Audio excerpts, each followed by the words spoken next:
Rakava buno risifemberi chitsauko 25. Musi wasimuka pasi pamire navabvunza wabaya pavambambara. Vakaenda vakatasva nzombe mbiri vachiti uyu yake uyu yake.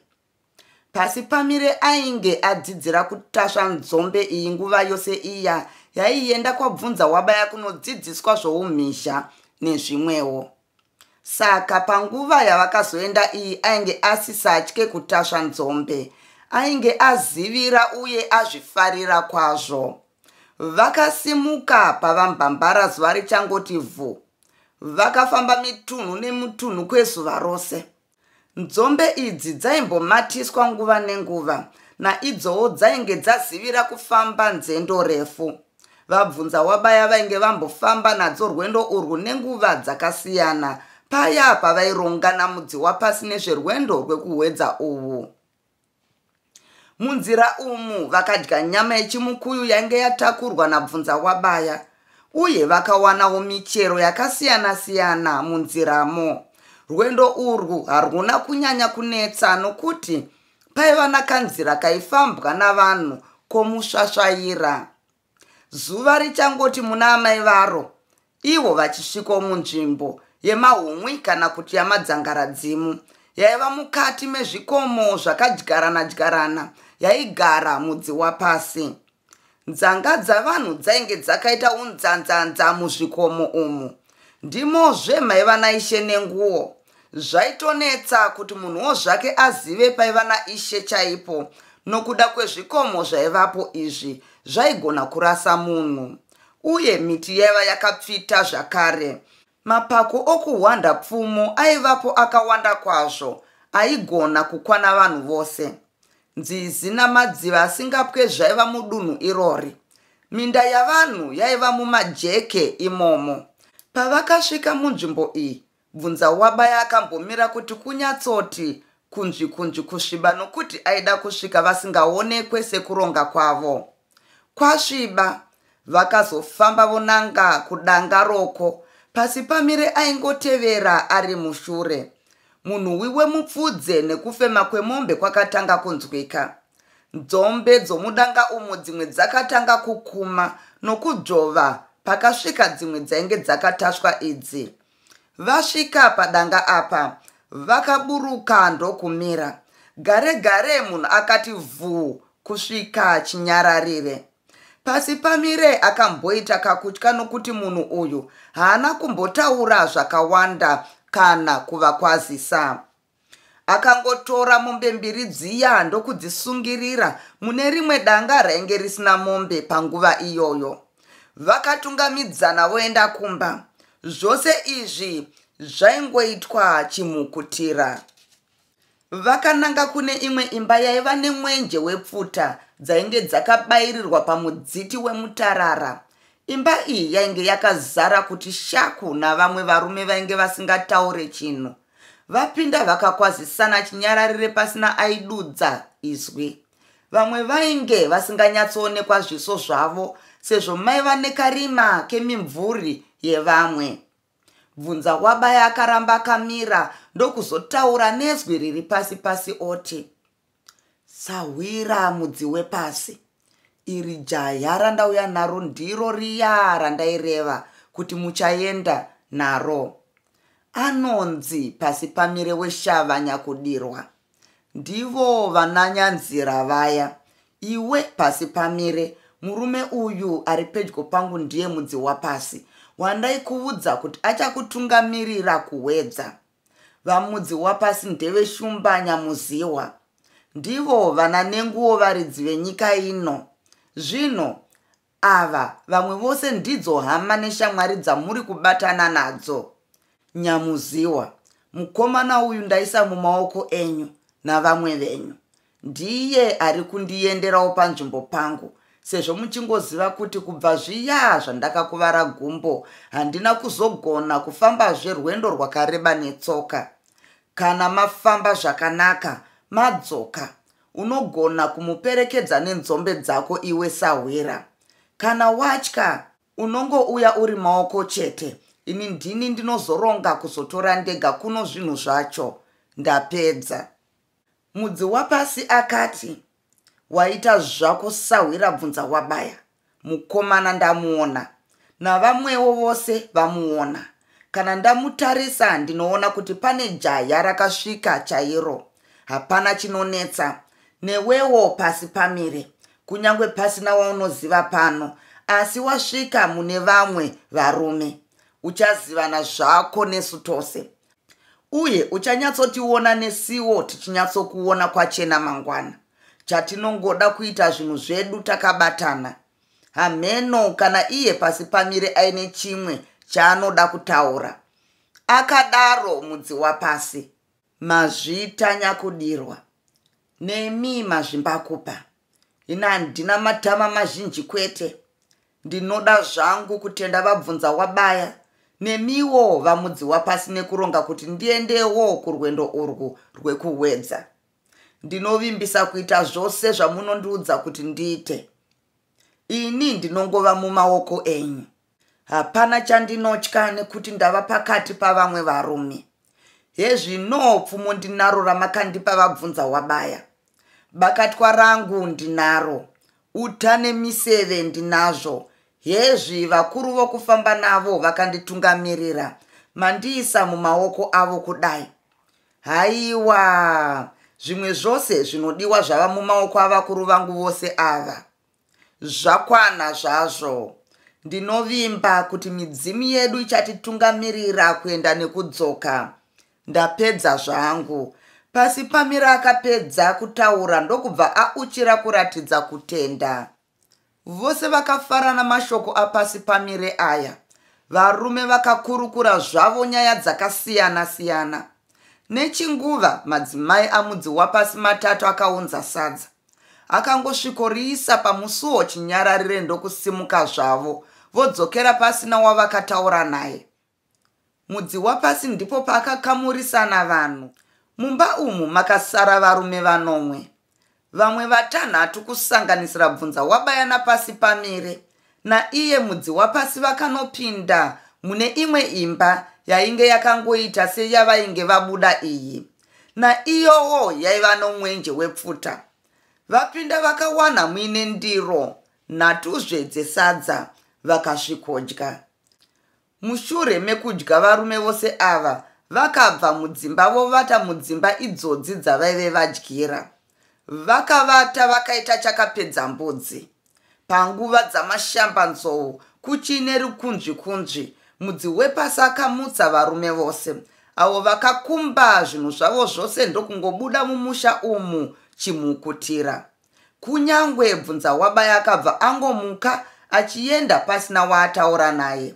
Mudzi wepasi akatungamirira chikwata chake munzira yekuenda kuwedza. Vakafamba mitunhu mitatu chimukutira. Zuva ndokuchizobuda. Zuva richangobuda, mudzi wapasi akamira ndokuti, varume, ndinofunga kuti mumwe nemumwe wedu takambopira kumidzimu yedu kuti tava kubuda mudzimba, tofamba rwendo rwokunoshava. Zvino ndiyo nguva yekuti mumwe nemumwe wedu achizivisa zvemidzimu yake kuti abuda zvino, ava munzira achengetwe. Anenge apedza kuipira anodzoka pano. Ngatichiitai saizvozvo. Mumwe nemumwe wavo akanotsvaga wake muhacha anopira midzimu yake. Vadzoka, naiyewo mudzi wapasi ainge apedza kupirawo kune yake. Akazotizve, varume, dunhu rino rine varidzi varo. Zvino hatingangorifamba tisina kuvakumbira. Naizvozvo ino yava nguva yokuti tiite saizvozvo. Mudzi wapasi akangochonjomara ari mberi kwavamwe vose. Akaisa fodya pasi ndokuuchira oti, changamire shumbanyamuziwa, mhondoro huru yedunhu, imi varidzi vepasi, varidzi vevanhu, honai isu vana venyu tabuda kunoshava mhangura kuwedza. Titungamirirei sezvamaichingoita imi varidzi vamasango. Tinovhunduka tikasangana nemi. Tinzvengesei kana tananga pamuri shumbanyamuziwa. chititungamirirai kune vane mitunhu yatichapfuura nemo, kuti tibvumirwe tidzivirirwe kune zvinokuvadza. Zvokudya hatina, tinokumbira kwamuri imi varidzi vamasango. Kana paine zvatatadza tinobvuma. Kutadza kuri pavanhu. Chionai mhuri dzenyu dzatafuratira. Dzichengetei. Topuvira muzarima ramasango. Titunhei nhano tinosvika pasina gumburwa chigunwe. Haiwa, tateterera varidzi vedu. Bu bu bu. Nguva yose iyi yavaipira, vaiombera, vamwe vachivatsigira. Vapedza vakasimuka vachiombera, vamwe vose ndokusimukawo vachiombera. Vakapindazve murwendo, vakafamba vakaita chitsumbu, sezvo vamudzi wapasi vakakumbira kuti munhu wose anzwe zvavaitaura. Vakati, varume, zivai kuti kusikwako masango, sango rinoda vaviri navana. Zvatabuda kudai, tatova vana vemunhu mumwe chete. Chawana mumwe chawana iwe. Awana tsvanja, awana nhunduru, awana nzviru kana chii zvacho. Tinodya tose. Asiwo musakanganwa kuti nzara makavi inoombekwa. Nyimo dzakakangwa dzatinadzo idzi hadzisi dzokudya nhasi kwete. Tinotozodzidya mangwana kana rimwe zuva. Zvinoda kuti titozodzidya tabva pamuti usina zita. Kuda nhasi tinganoponera pamuti usina zita ipapa. Kubvawo pamuti usina zita kunosvika kugomo remhakwe, panenge pasina musha wemunhu. Anongova masango namapani noturukova. Asi pane mufambo chaiwo. Asi kana tasvika kugomo remhakwe iri, tinenge tasvika munzvimbo yaSheshosve, chikunguru anova ishe wavambire.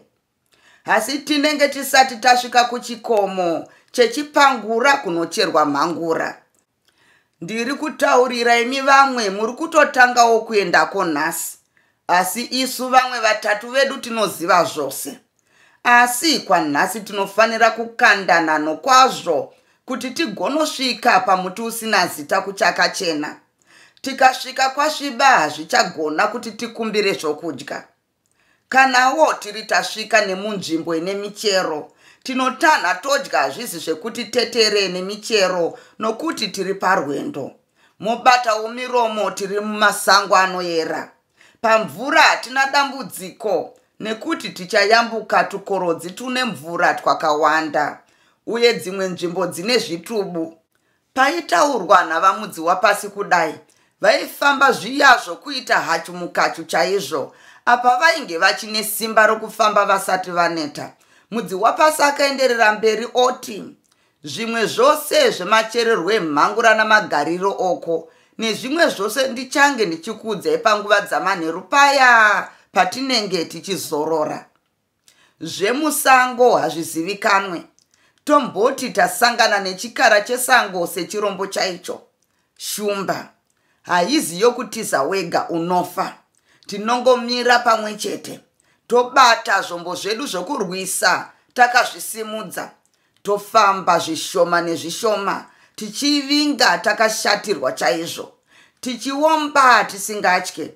Haiwe unotoona yosuduruka ndiye sororo. Shumba kazhinji kacho haidi vanhu vakawanda inotya.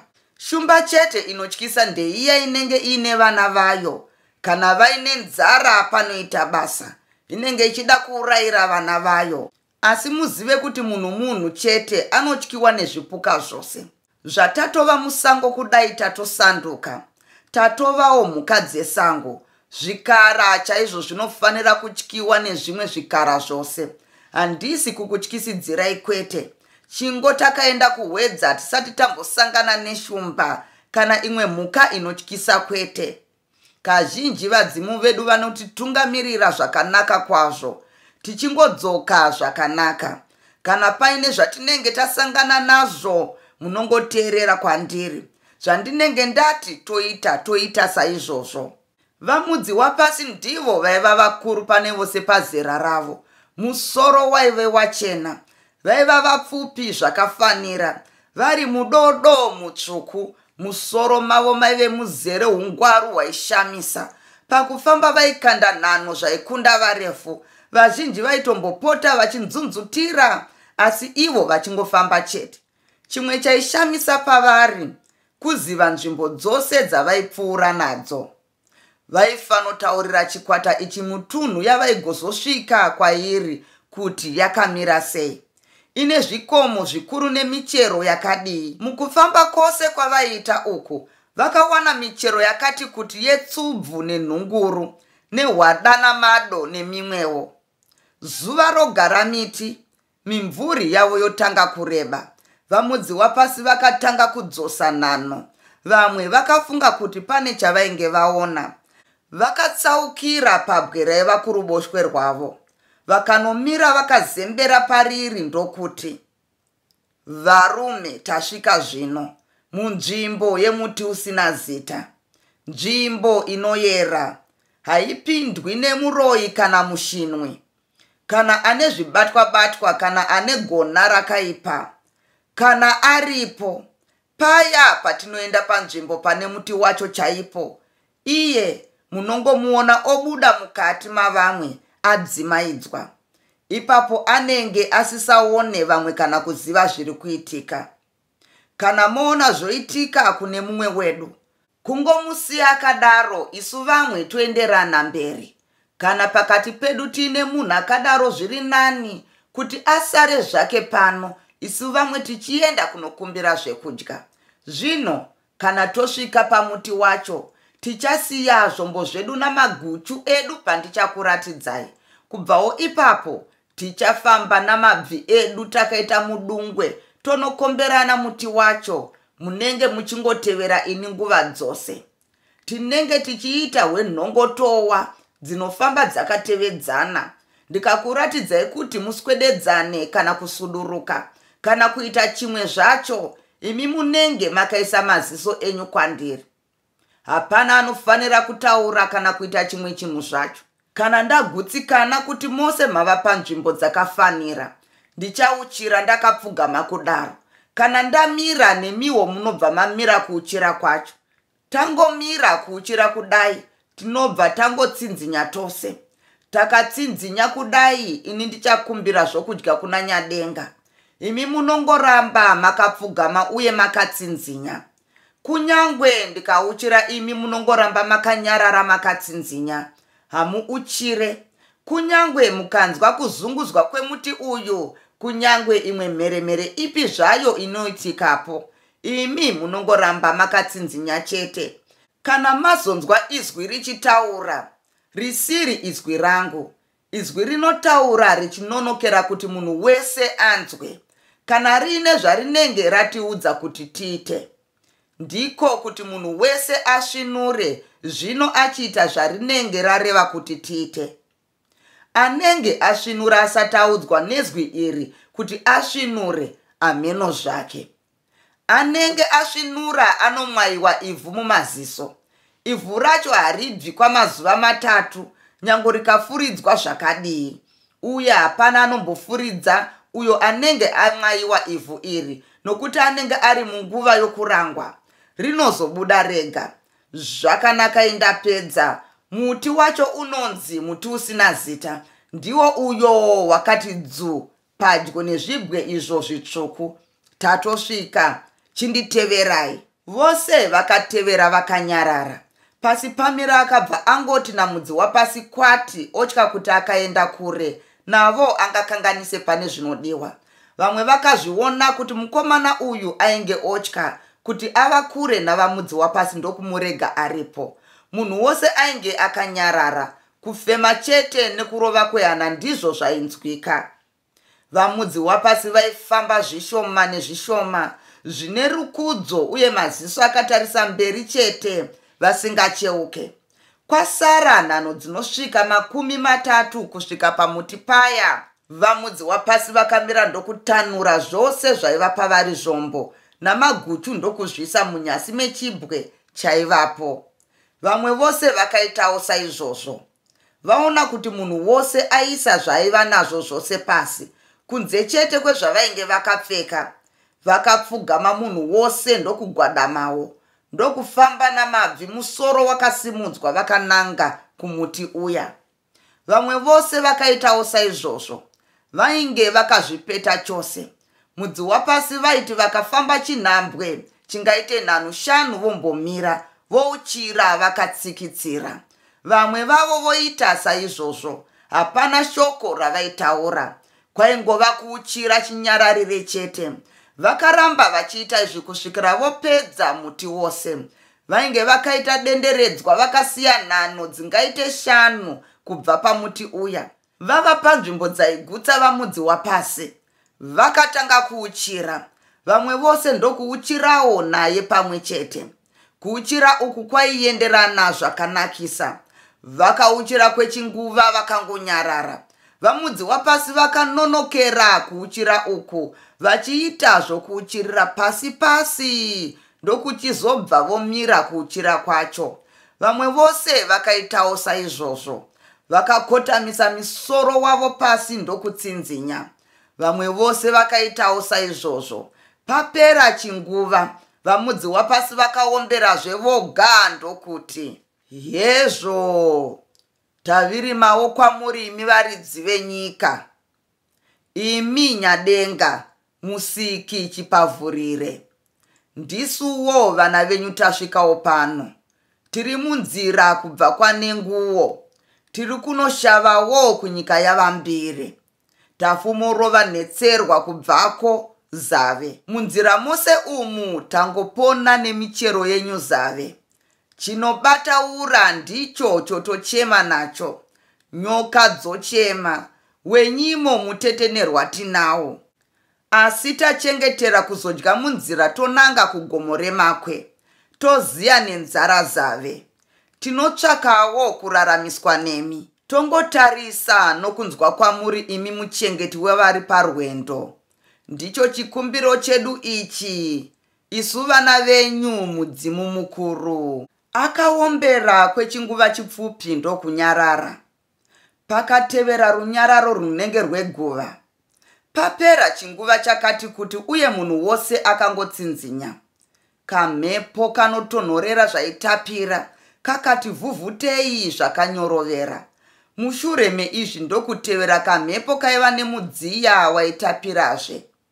Kufambiswa kwamashizha omuti uyu kwakanzwika. Pakarepo izwi rakanzwika raitapira munzeve richiti, chikumbiro chenyu vana chanzwika. Zvekudya zvamakumbira munozviwana. Mumwe nemumwe anosarudza chaanoda kudya. Kana paine zvasara munosiya zvakadaro. Hapana zvinotakurwa. Chisvinurai zvenyu, mugeze maoko mudye. Izwi iri raitaura zvishoma-shoma richinyatsononokera kuti munhu wose anzwe. Pavakangosvinura chete, vakaona pamberi pavo paine ndiro dzemiti dzaiva nemvura yokugeza. Parutivi padzo paine mikombe yaiva nemvura yokunwa yakangoti ndandanda. Nechepamberi pemvura idzi paiva pakangoti ndandanda nendiro dzaiva dzakazara nozvokudya zvakasiyana-siyana, zvaisanganisira sadza rorukweza, remhunga noromupunga. Kozotiwo usavi hwaiva hwemhando nemhando, nyama dzakasiyana-siyana, muriwo nomukakawo. Mudzi wapasi agara pasi ndokuuchira otora mvura ogeza maoko. Vamwe vake vakaitawo saizvozvo. Apedza akauchira ndokuchitora zvaida kudya ndokudya. Vamwe vakaitawo saizvozvo. Kudya kwaiva apa kwainge kwakawanda kudarika vanhu. Munhu waidyira paunodira, chero kungonokora musuva mundiro dzose dzainge dzakasiyana-siyana. Munhu wose akadya akaguta ndokusiya zvakadaro.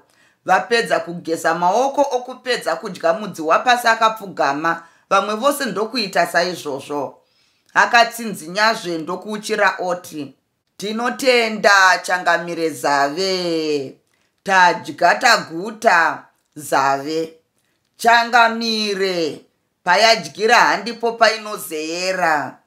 Asi zvakwavira kudai, tatitombozorodza muviri nokumboseredzera kwanhasi tiri muno munzvimbo yenyu. Mangwana tozofumobata jongwe muromo torukaka. Mudzi wapasi akauchira, akamira ndokuramba akanyarara kwechinguva. Izwi riya rakanzwikazve roti, zvanzwika, zvagamuchirwa. Chisimukai zvenyu muite saizvozvo. Pavakasvinura vakaona pasisina ndiro dzose dziya, nezvose zvazvo zvainge zvambouya, kunyangwe mapfupa vainge vanun'una vakakanda pasi. Zvose nohurubvurubvu hwesadza raidonhera pasi vachidya painge pasisina. Kunyangwe madonhwe emuto ainge ambodonhera pamakumbo napanhau maringa dzavo ainge apukutwa pasisina. Asi hapana ainge anzwa mabvisirwo azvainge zvaitwa, kana kunzwa kuti muto waiva pavari wapukutwa sei. Asi vose vainzwa kuguta sokudya kwavainge vaita. Izvi zvakanyanya kushamisa vaya vainge vasvika vakaona izvi kwenguva yokutanga savana pasi pamire. Pasi pamire aida kuziva kuti sadza iri nechisebo charo zvaibikwepi, zvichiunzwa nani, zvozobviswa naani wavaisanzwa mawiro namarongedzero aiita midziyo iyi. Uye aibva anonga zvose zvaidonhera pasi napavari, achipukuta zvavaisanzwa ndiani. Asi haana waakabvunza achitya kubvunza zvisingabvunzwe. Tisati tasimuka, akadaro mudzi wapasi, tinogona kutenda varidzi venzvimbo ino nokukanda zvatiinazvo uye zvatinoda kukanda. Tarirai munyasi momuti uyu kuti mune ndarira nechuma nezvimwewo zvakasiyana siyana. Zvimwe zvacho zvakatopfutsirwa nevhu hazvichaonekwa. Pakatarisa vanhu ava ndipo pavakatozozviona zvinhu zvaitaurwa izvi. Asi nguva yose yavainge vasvikapo havana kunge vambozviona. Vaiva nendarira mumaoko nemumakumbo vakabvisa vakakanda. Vapedza kuita izvi, mudzi wapasi akazotungamirira vamwe vake kubva panzvimbo apa.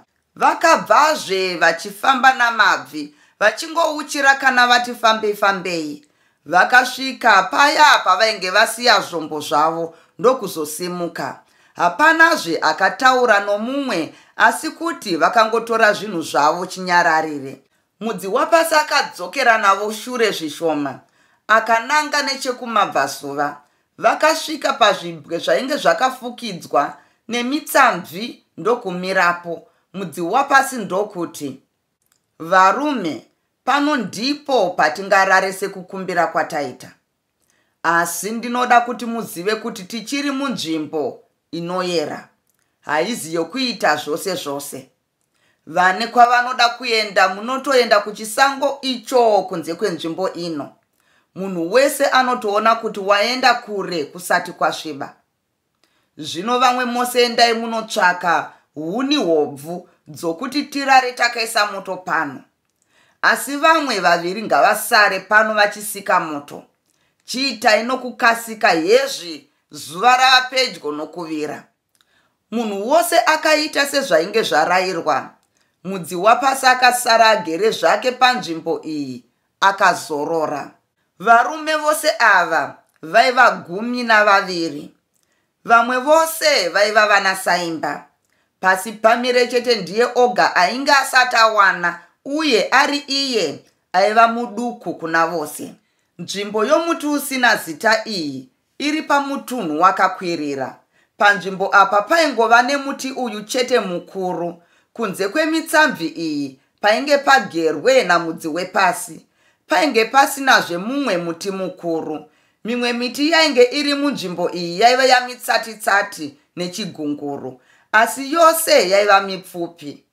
Nzvimbo iyi yaiva yakapoteredzwa nezvibwe zvitsvuku zvainge zvakadyaraniswa.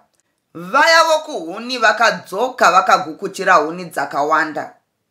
Napasi pamire akanga aendawo kuhuni. Vayavo vokusika moto vakanga vaubvirisa kare. Vatofanobatidzisa netsotso dzavakanonhonga panzvimbo ipapa. Vakabva vabvorera moto wavo uyu waiva wenzeve dzetsuro. Ipapo zuva rakabva raoneka nyika. Vakatandara zvavo vachitaurira pasi neruremekedzo rwenzvimbo iyi. Mudzi wepasi akazoti, varume, nhasi tinokasika kuvata kuti tizorodze miviri. Hatina kumbowana kanguva kokuzorora munzira mose umu, nokuda kwekuti tanga tichimhanyira kusvika panzvimbo ino kuchakachena. Asi mangwana zvichienda mberi, tinofamba zvedu tichizorodza tsoka. Mangwana tichafumomuka runyariri, rwendo rwedu rwuchiripo. Handingambotaura kuti nderwemazuva mangani, nokuti zvinongoenderana nokufamba kwavanhu. Chiregai ndimbokuudzai nezvemuti uyu, muti usina zita. Wakapuwa zita iri nokuti chero kupi zvako kwaunoenda munyika muno, haumbofa wakaona muti wakaita saiwo pakutaridzika kwawo. Pasi chigare vakuru vedu vakazoupa zita iri nokuti vaiti vakautarisa vachida kuufananidza nemumwe, kuti vagoti muti iwo unobva warasa nouya wavanenge vafungidzira. Chero nhasi uno ukaramba wakatarisa mashizha awo uchida kuti uone kuti wakafanana neupi, paya paunenge wongoti kuda wakafanana nemuti wakati, mashizha awo anobva asanduka. Unogona kuaita kuti asvibire kana kucheneruka, kukura kana kudupuka, zvokuti unopedzisira woti hauna zita. Ndipo pakabva zita rawo rekuti muti usina zita. Unogona kusanduka mumaziso ako zvekuti kana muri vaviri mukataurisa mose panguva imwe chete, munogona kuona zvakasiyana pauri. Mumwe angati mashizha awo akaita zerere, mumwewo oti kwete, akaita mapfumbu. Hamungaupi zita. Kana mava muchirimo zviya izvi, pasi pose pakaoma, zuva richinyatsopwititika kupisa, kusina kana kakore zvako, iwo ndipo paunotanga kunaya. Unonaya nguva nenguva zvokuti pasi pawo ivhu neuswa zvinogara zvakanyorova. Uswa hwawo hauome sezvinoita kumwe kwose uku. Kana wonaya, mvura yacho unotoiona. Inongotanga kuita madonhwe anongoti ga ga ga ga, yotowanza. Haiwe wotoona yoeredza. Haieredze zvinoenda kure kwete. Inongonyorozva kuda kunosvika midzi yawo. Gare gare mvura iya yotogasa. Kuda kana todzoka panenge pava pakati pechirimo. Tichapfuura napano muone zvinenge zvakaita uswa hwacho kusvibira.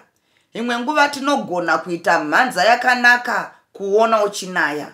Mvura yacho inongobuda mumashizha awo. Chete kuwanda kwayo ndiko kunoshamisa kuti inenge ichibva pai.